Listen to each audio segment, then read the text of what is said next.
Welcome to the channel, everybody. My name is Ryan, and we are playing the Pale Beyond today. And check this out. We are here at a brand new base camp. If you're just coming into the series, well, it's week 12. You've missed a lot, but it's no big deal. You can get caught up here real quick. Hit that like button as we're going in, and let's do our tasks first. The request tent is up.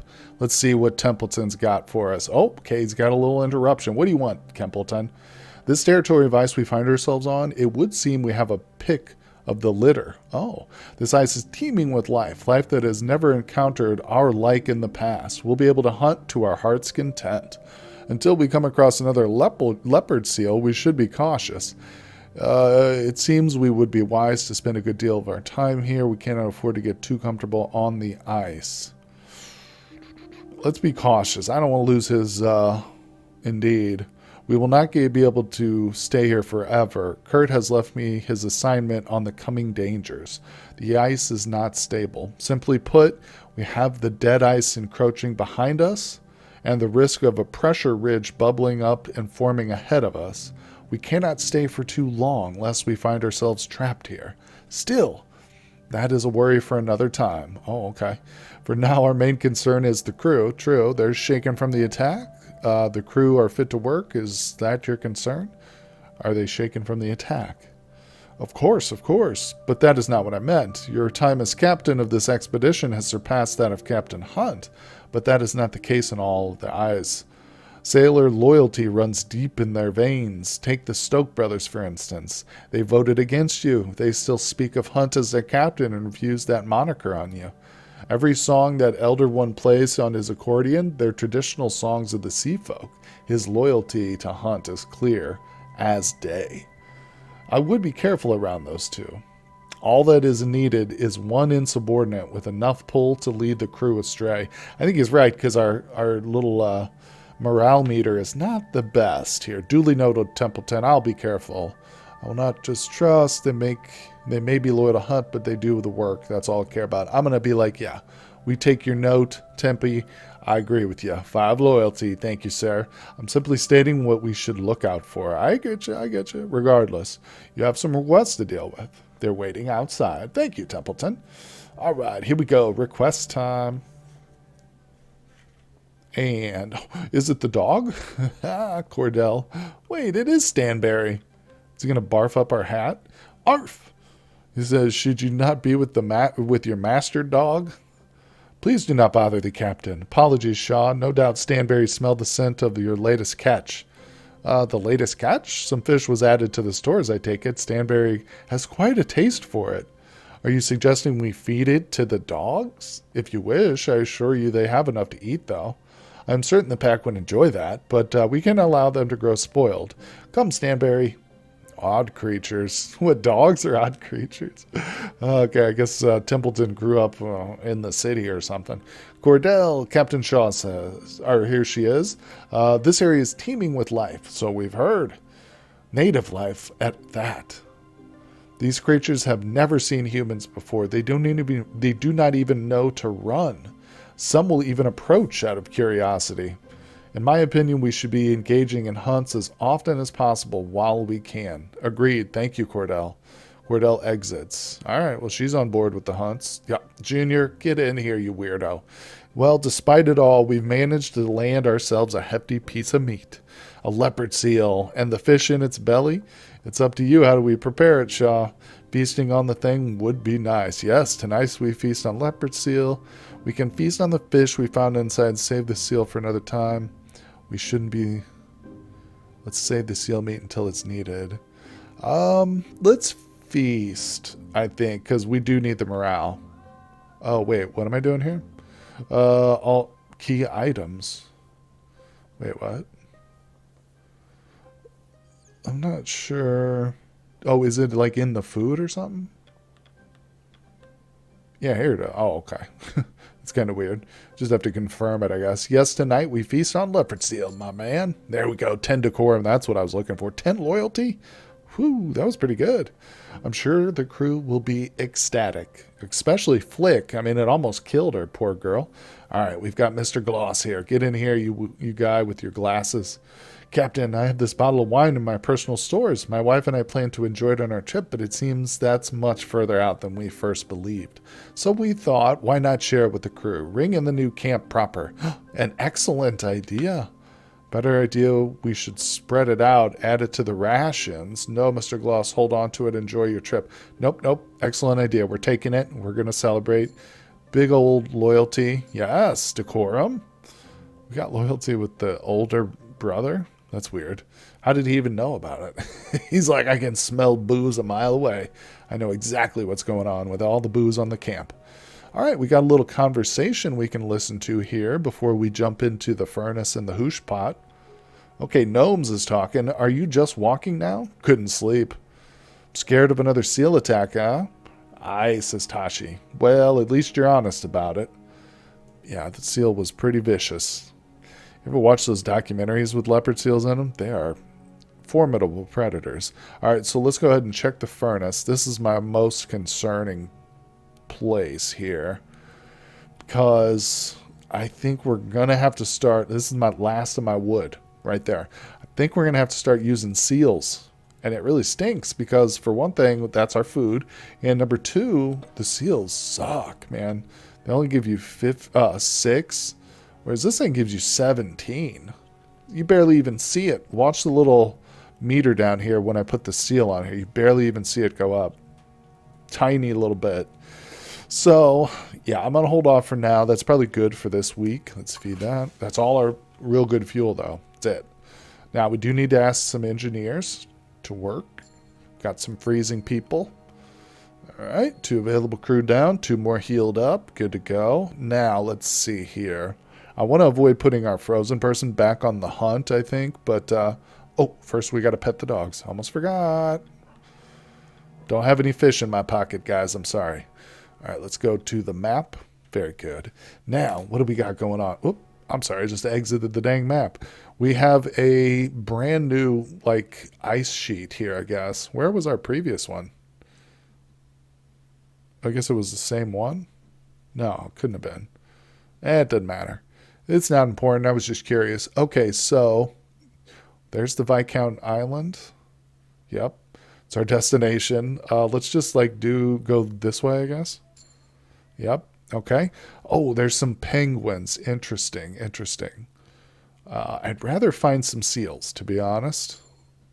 Oh, man, more penguins. I can do another scouting party. Oh, wow. Okay. I think that's better than the little penguins, but it's still not the best thing in the world. So let's go ahead and do a hunt. Boom. 4 Emperor Penguins. 5, actually, I think, because of the gun. Is that how that works, I think? All right, there we go. So that's the last of the dog sleds. And we're going back home. Now, let's see here. I'm thinking it is probably time for dinner. Yep, she's got nothing to say. I don't see any other little interaction points, so I think we're set. Okay, let's go ahead and call the crew for Din Din. Ah, yes, here they are. Cordell at the front of the line. It is now evening. Dinner is shared. Stories are traded. It's getting darker, though. It's no longer like light at night. Oh, we got a lot of stuff to listen in on here. Let's go. Mr. Gloss. He's that scientist guy. Lost in thought? Question mark. Mr. Zach. Our encounter with the wildlife has left me rather perturbed. We can only be thankful that none were harmed. Indeed. You know what I was thinking? I bet if somebody had died, if Flick had died, they'd be devastated right now. I probably would be losing people, like, seriously. So that was, we got real lucky. Let's just talk to these folks here. You should have updates. You stay. You should focus on the crew on your own rest. You seem hesitant to share, Templeton. Why is that? This is my time of rest with my acquaintance, Mr. Templeton, and yet you do not decline my invitation. I like this one. Hey, there we go. Flattering. I do not deny that we are partners in this endeavor. I suppose to act of survival goes beyond a simple professional relationship. Okay, so that was a good interaction. Let's talk to the brother grimly. Shaw, I heard the photographer calls my songs poetry earlier. Never thought about being a poet. I can't even write.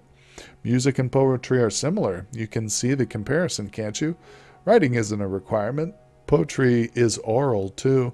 You're right. I've heard your music. Poetry is not a word I would use. I'm going with the middle one here. There we go. 5 loyalty. Are poets just lazy musicians? That's a good one. Enter the request tent. Oh, yeah. We do want to enter the medical tent. Nope, nobody's in here. Okay. Interesting. Let's talk to Cordell. Yep. Hello, Cordell. Have you ever attended a theater, Captain? It is a luxury I've not indulged in quite some time. A good 10 years at least.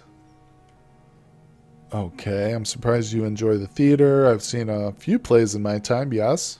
Direct to the point.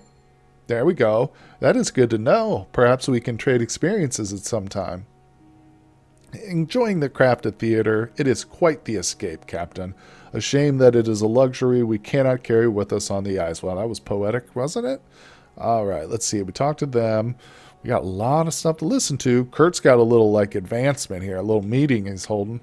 Let's see, we already did that one. All right, let's listen in. We can also talk to the other brother real quick. Overheard some crew talking about they missed proper food back on land. Ungrateful bastards, should have smacked them. I can't blame them, though. We've been out here quite a while. You don't miss the land, do you? Maybe you should switch up the cooking. Their complaints are ridiculous. There's nothing wrong with your food. Just lay the compliments on this guy. Still, they miss something. That's fair. For me, it's the sea I miss. Oh, okay. He's a sea dog. Yep, salty dog. Okay, here's Grips. You look a bit shaken, Chef. Worried about another attack from some beastie? More worried about them getting onto this boiler. Oh, he was saying Chief, not Chef. Hammond, if it's wrecked, we're done for. Think we should have overnight watch then? I'll handle that. Of course you will. Yeah, I don't think Hammond ever sleeps. He's constantly on an overnight watch. All right, Two Johns, the big guy. We don't hear a lot from Two Johns. That was definitely Joe's coat we found, wasn't it? You think they're still out there? I wouldn't be surprised. Hunt's tough for an old man. We don't know how long that jacket was there. Don't get your hopes up. Captain, tell them they're not getting tell them not to get carried away. We've survived this long. Why couldn't they? They're gone. Don't get carried away in fantasy. I don't know. We can't know anything for certain. This is a tough one because they're turning to me for certain. You know, if I tell them, oh, we've survived this long, why couldn't they? They might. I don't know. I'm gonna just be uncertain because that's how I really feel. Exactly. Don't run wild with theories. Nah, that jacket means something. It could mean Joe froze to death. Well, don't you have a sunny disposition, Two John says. I'm being realistic. Okay, interesting. On to the next conversation. Here's Runt's Da. Timmy, don't be wandering off. Runt, I'm fine, Da. Stick close to me. Don't know what's out there. I said I'm fine. Runt's Da just broods. Oh, that was it. Okay, that was quick and easy. Hello. Let's see here. Now we've got looks like the big meeting. I think that's just about it. All right, let's see what these guys are doing. Better not be plotting my downfall over here. You make your way towards the main camp, approaching Kurt as he speaks to Nutley. Oh, this is where the doctor and Kasha are. Well, it's not that I find use in it. I understand. I know the struggles of having so much pressure put on you at a young age. So you're saying you were nervous when you were my age? No, of course not. I was 6'5" and inch hooker with rugby. But of course, I can empathize. You approach and you notice Kasha following close behind you, a few steps back with some hesitation. Kurt's eye catches you. He calls the both of you over. Ah, Captain Shaw, I was just helping our good doctor. Our first trip out on the ice left him shaken, and I'm set to calm his spirits. Kurt, you haven't spoken to Kasha before. She's quite the fan. Oh, let's put her on the spot. Nutley is more resilient than he appears. He'll be fine. I'll take more than a pep talk to set Nutley straight. That's probably the truest statement right there. I'm going to do the middle one, though. Nutley is resilient. He'll be fine. There we go. We got some nice bonus loyalty. Do you really think that? No, not at all. Of course, I can see it myself. I know a brave man when I see one, and I'm looking at one right now. Why, who's behind me? Oh, he's a comedian. The comment causes Kasha to laugh profusely. Why the laughter? Oh, you were serious. Apologies. Yeah, I thought he was joking too, Kasha. Nutley stares at the floor. Probably don't have it in me, not compared to the rest of the crew. The rest? Yes, I look at someone like Hammond rescuing the boiler, how Kasha covered the plagues in the streets, and you with your famous expeditions. What do I have? Kasha steps forward into the conversation. Is that some kind of jape? You're a doctor. You perform surgery. That's brave as it is. Oh, thank you. You're a trained surgeon? None of the rest of us can say that. It's true, Nutley, you're a valuable part of the crew. You're assuming he's capable of actually performing surgery. We all need to be brave in our situation. It's true, Nutley, you're a valuable part of the crew. Bada boom. Am I? Right? Yes, I am. Thank you, Captain Shaw. We're all doing a good job of pulling our weight around here. Nutley returns to his tent. As Kurt begins to share stories by the campsite with Kasha, the young journalist is keenly taking notes. Well, there we go. We got Kasha to get her little interview with Kurt after all. That's pretty sweet. Pretty sweet. Okay, I think we have completed all the tasks here on the ice today. Although maybe Nutley has a conversation now. Oh, he does. Evening. I've been thinking all day about my mother, my father, my sister. It never quite struck me, but there's a chance I'll never see them again, isn't there? Sorry, I shouldn't bring up such things. No, it's okay to be worried. Consider it motivation. Oh, that's a good point. Well, get you back home, Arthur, I promise. Try not to dwell on it. I like the first one. There we go. Gained Arthur Nutley's loyalty. Well, it's a fickle thing, but hopefully we can keep it. Motivation, he says, question mark. Right, I understand. Thank you, Captain. Yeah, that was easy. Let's talk to Kasha. Captain, something's worrying occurred to me. Enough time has passed that those back on land will know something went wrong. My parents are optimists, but they've no doubt done their research on expeditions as this. Statistics are not a guarantee, Kasha. Maintain that optimism. They must be missing you dearly. You knew the risk signing on. I'm certain they did as well. There we go. A little bit of loyalty, but they're much less easily comforted. Well, there you go. Too bad. Now, nobody's demoralized, so we don't really need the services of Kasha, but it's good that she's there for that reason. Now I think we might be done. Yeah, we've spoken to all the other face characters here, except Kurt. Oh, okay, he does want to talk. Normally he turns us down. We've been out here a while, haven't we? Longest I've been on the ice, no doubt. Sounds to me like you're struggling. What was your previous record? Nowhere close. Not even a month. Few stay this long and make it out. Apologies, Captain. Didn't mean to cast a dark cloud. Well, thanks a lot, Kurt. All right, now I think we're truly done. Let's go ahead and end the week here and see what kind of resources we can allocate. Oh my God, look at our fuel rations, bro. It's like, I am going to go ahead and lower this now. I think that's important because we are super low on actual fuel. Okay, let's see. We got some stuff popping up here. Yep, people got freezing on the sled. That happens. All right, Runt's freezing has progressed into frostbite. No, he did not get warmed. Oh my God, it's because I turned the fuel down. No, that was a mistake. That was definitely a mistake. But, I mean, live and learn. Not much to do at this point. I'm trying to conserve the fuel so that we don't, have everybody freezing. But it's going to happen, I think. It is going to happen. Oh, boy. All right. We have reached week number 13. That is going to do it for this episode, folks. Thank you so much for joining me. If you enjoy the content, hit like and subscribe if you already haven't. I appreciate it. And I will see you guys on the next episode.